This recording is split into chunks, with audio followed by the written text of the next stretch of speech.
तो आज इस वीडियो में हम आपको यही बताने वाले हैं कि कैसे आप अपने पुराने पीएफ नंबर को अपने नए पीएफ नंबर के साथ मर्ज कर सकते हैं, सारा पीएफ का पैसा अपने नए पीएफ अकाउंट में ट्रांसफ़र कर सकते हैं। तो बिना किसी देरी के बढ़ते हैं ट्यूटोरियल की तरफ।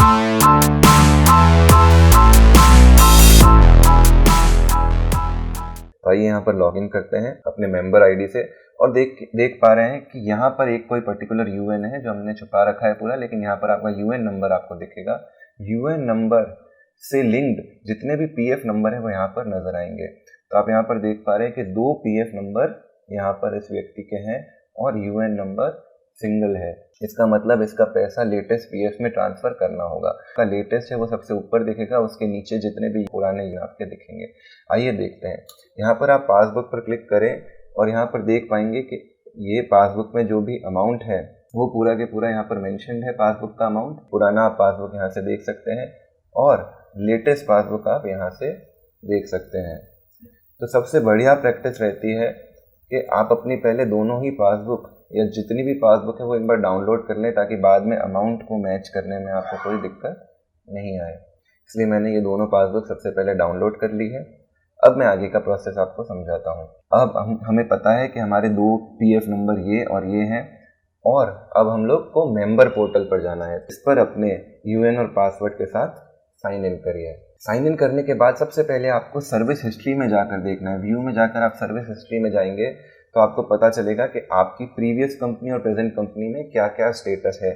तो आप यहाँ पे देख पाएंगे कि आपकी प्रीवियस कंपनी जो भी है उसकी डेट ऑफ ज्वाइनिंग क्या है, डेट ऑफ एग्जिट क्या है, पेंशन और बाकी सारी ज्वाइनिंग डेट क्या है। इसमें आपको एक चीज़ का ज़रूर ध्यान रखना है कि आपकी एग्जिट डेट ज़रूर मार्क होनी चाहिए, उसके बिना आपका ट्रांसफ़र डिफ़िकल्ट हो जाएगा। और आप लेटेस्ट कंपनी में देख पा रहे हैं कि अभी करंटली वर्किंग है और पुरानी कंपनी से एग्जिट हो चुके हैं।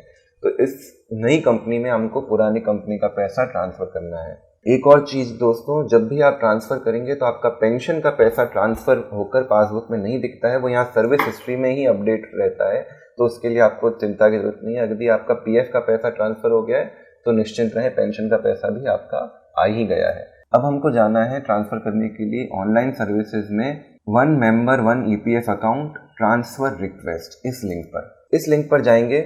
ऊपर आपकी बेसिक इन्फॉर्मेशन आएगी, नीचे आपका लिखाएगा कि detail of present account into which transfer will be affected, यानी आप करंट जिस कंपनी में काम कर रहे हैं उस कंपनी में आपका ये पैसा आ जाएगा। और यहाँ पर आपको करंट अपना पीएफ नंबर और जो यूएन नंबर है वो यहाँ दिखेगा और पीएफ नंबर ये दिखेगा। जैसा मैंने आपको पासबुक में दिखाया था, ये वाला पीएफ नंबर ऊपर की तरफ था, तो इसी में ही आपको अमाउंट अपना ट्रांसफ़र करना है।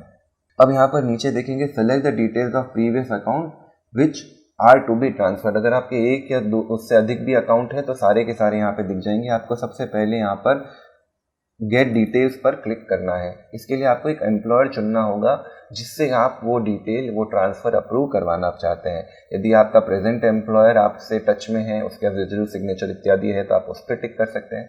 नहीं तो प्रीवियस एम्प्लॉयर से यदि आप टच में, उसका डिजिटल वगैरह है, आपके टर्म अच्छे हैं, तो उस पर भी टिक कर सकते हैं। हम प्रेजेंट एम्प्लॉयर पर टिक करके गेट डिटेल्स कर देते हैं। गेट डिटेल्स करने पर आप यहाँ देख पाएंगे जो भी आपका अकाउंट प्रीवियस में रहा है, जो पहले मैंने आपको पासबुक में भी दिखाया था, वो यहाँ पर दिख जाएगा। आपको इस अकाउंट को सेलेक्ट कर लेना है। मल्टीपल अकाउंट है तो इस टिक के साथ सेलेक्ट ऑल भी कर सकते हैं। तो ये करने के बाद आपको सबसे लास्ट स्टेप में जाना है, ऑथोराइज ओटीपी एंड सबमिट। यहाँ पर गेट ओटीपी पर क्लिक करना है। अब यहाँ पर आपका ओटीपी सक्सेसफुली सेंट दिखा रहा है, आप ओके पर क्लिक करिए और अपना ओटीपी जो भी आपके रजिस्टर्ड मोबाइल नंबर पर आएगा वो यहाँ पर एंटर कर दीजिए। अब यहाँ पर लिखा आ रहा है the claim has been successfully submitted, status can be track from track status. तो अभी जो ये क्लेम है ट्रांसफ़र का, ये transfer claim status successfully submitted हो गया है। अब यहाँ पर आप जाएंगे तो यहाँ पर ट्रैक क्लेम स्टेटस ऑप्शन मिलेगा आपको। यहाँ पर क्लेम स्टेटस में आप चेक कर सकते हैं कि ये आपका ट्रांसफ़र हुआ है कि नहीं। इसका अगला स्टेप ये होता है कि आपके एम्प्लॉयर को आपका डिजिटल सिग्नेचर के थ्रू ट्रांसफ़र अप्रूव करना होता है। हमने उसका एक अलग ट्यूटोरियल बना रखा है, आप आगे वो ट्यूटोरियल देख सकते हैं। दोस्तों देखिए यहाँ पर ट्रैक स्टेटस में अप्रूव्ड बाय एम्प्लॉयर आ चुका है, क्योंकि एम्प्लॉयर की साइड से ये पूरा प्रोसेस अप्रूव हो चुका है और ये 10 से 15 दिनों के अंदर अंदर आपका दोनों पीएफ अकाउंट मर्ज हो जाएंगे। दोस्तों वीडियो पसंद आए तो इसको प्लीज़ लाइक कीजिए, हमारे चैनल को सब्सक्राइब कीजिए और बेल आइकन ज़रूर दबाएं ताकि ऐसे इंपॉर्टेंट वीडियोज़ आप बिल्कुल भी मिस ना करें। Thank you.